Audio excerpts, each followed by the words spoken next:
ఓం శ్రీ గురుభ్యో నమః. భాద్రపద మాసంలో పౌర్ణమి తర్వాత వచ్చే 15 రోజులను పితృపక్షంగా పరిగణిస్తారు. ఇది అత్యంత పవిత్రమైన పుణ్యకాలం. ఈ పుణ్యకాలంలో మన పూర్వీకుల కోసం శ్రాద్ధ కర్మలు నిర్వహించాలి, దాన ధర్మాలు చేయాలి. మరి అయితే ఈ పుణ్యకాలంలో ఏ ఏ పనులు ఖచ్చితంగా చేయాలి, ఏ ఏ పనులు అసలు చేయకూడదు అనేది చూద్దాం. పితృపక్ష కాలంలో అతి ముఖ్యమైనది గతించిన మన పూర్వీకుల కోసం శ్రాద్ధ కర్మలు తప్పనిసరిగా నిర్వహించాలి. అది ఎప్పుడు నిర్వహించాలి అంటే మన పూర్వీకులు గతించిన తిథి రోజున కానీ, లేదా ఆ తిథి తెలియకపోతే అమావాస్య రోజు, దాన్నే మహాలయ అమావాస్య అంటారు, ఆ రోజున కానీ శ్రాద్ధ కర్మలు ఖచ్చితంగా నిర్వహించి తీరాలి.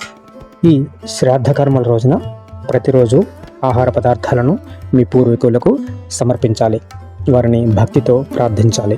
పితృదేవతలను గౌరవించడం ఈ పుణ్యకాలంలో తప్పనిసరి. ఎందుకంటే దీనితో మన పూర్వీకుల ఆత్మలు శాంతించి మనకు ఆశీర్వాదాలను ఇస్తాయి. దీంతో మన కుటుంబాలు అష్టైశ్వర్యాలతో వర్ధిల్లుతాయి. తర్వాత పిండ ప్రదాన కార్యక్రమం తప్పనిసరిగా చేయాలి. దీనిలో వరిపిండి, నువ్వులు కలిపిన ఆహార పదార్థాన్ని ఉండలుగా చేసి దాన్నే మనం పిండాలు అంటాం. వాటిని పితృదేవతలకు సమర్పించాలి. వాటితో పాటు మంచి నీళ్ళలో నల్ల నువ్వులు కలిపి పితృలకు తర్పణాలు అర్పించాలి. ఎక్కువగా పితృదేవతలు ఈ నువ్వులు నీటితో సంతృప్తి చెందుతారు కనుక మనస్ఫూర్తిగా, ముఖ్యంగా మన పితృదేవతలు తండ్రి గారు, తాతగారు, ముత్తాతగారు, ఇంకా పైన మీకు పేరు గుర్తున్నంత వరకు చక్కగా వాళ్ళకి తిలతర్పణం చేయాలి.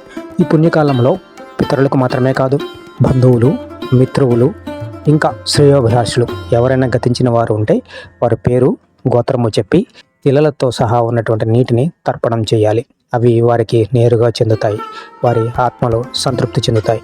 తర్వాత ఈ 15 రోజులు పితృపక్షంలో ఆధ్యాత్మిక భావనతో ఉండాలి. అంటే ఆధ్యాత్మిక కార్యక్రమాలు నిర్వహిస్తూ ఉండాలి. ఇంటిలో ప్రశాంత వాతావరణాన్ని ఏర్పరచుకోవాలి. ఈ పుణ్యకాలంలో పవిత్రమైన మంత్రాలను పారాయణం చేయాలి, ఆధ్యాత్మిక పుస్తకాలను చదవాలి. ఇవన్నీ కూడా పితృదేవతలకు, వారి ఆత్మలకు శాంతిని కలగజేస్తాయి, వారి ఆశీర్వాదాలను మనకు ప్రసాదించజేస్తాయి. దాన ధర్మాలు ఈ పుణ్యకాలంలో ఆహారము, బట్టలు, ధనము అవసరము ఉన్నవారికి మరియు ఆపదలో ఉన్నవారికి తప్పకుండా దానం చేయండి. ఈ పుణ్యకాలంలో అవసరం ఉన్నవారికి చేసిన ప్రతి సహాయము మీ పితరులకు చెందుతుంది. ఇది మీకు, మీ కుటుంబానికి చాలా శుభప్రదము. జంతువులకు విరువుగా ఆహార పదార్థాలను తినిపించండి.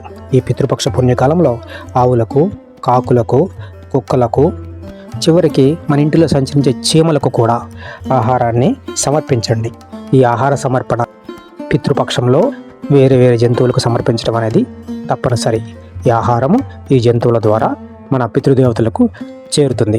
అంతేకాకుండా మన పితృదేవతలు మనకు ఇచ్చే ఆశీర్వచనాలన్నీ కూడా ఈ జంతువుల ద్వారా మనకు చేరతాయి. ఈ పితృ శ్రాద్ధ కార్యము, దాన ధర్మాలు, పశువులకు ఆహార పదార్థాలు సమర్పించడం అనేవి అత్యంత భక్తిభావంతో మీ శక్తి కొలది మాత్రమే మనస్ఫూర్తిగా చేయండి.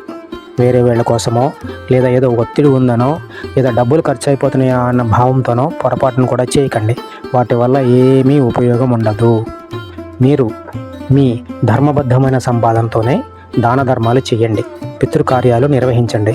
తప్పకుండా వాటి యొక్క ఫలితము మీకు కనిపిస్తుంది. మరి ఇక చేయకూడని పనులేంటి? పితృపక్ష పుణ్యకాలంలో ఏ విధమైన శుభకార్యాలు తలపెట్టరాదు, చేయరాదు. ఒకవేళ కాదు అని శుభకార్యాలు జరిపించడాకో, శుభకార్యాల పని మీదో ముహూర్తం మొదలు పెడితే అవి వికటించి అశుభ పరిణామాలకు దారితీస్తుంది. పితృపక్షమైన ఈ 15 రోజులు కేవలం పితృలకు మాత్రమే కేటాయించబడినది. ఈ కాలంలో పుణ్యఫలమైన పనులు మాత్రమే, దైవపరమైన పనులు మాత్రమే చేయాలి.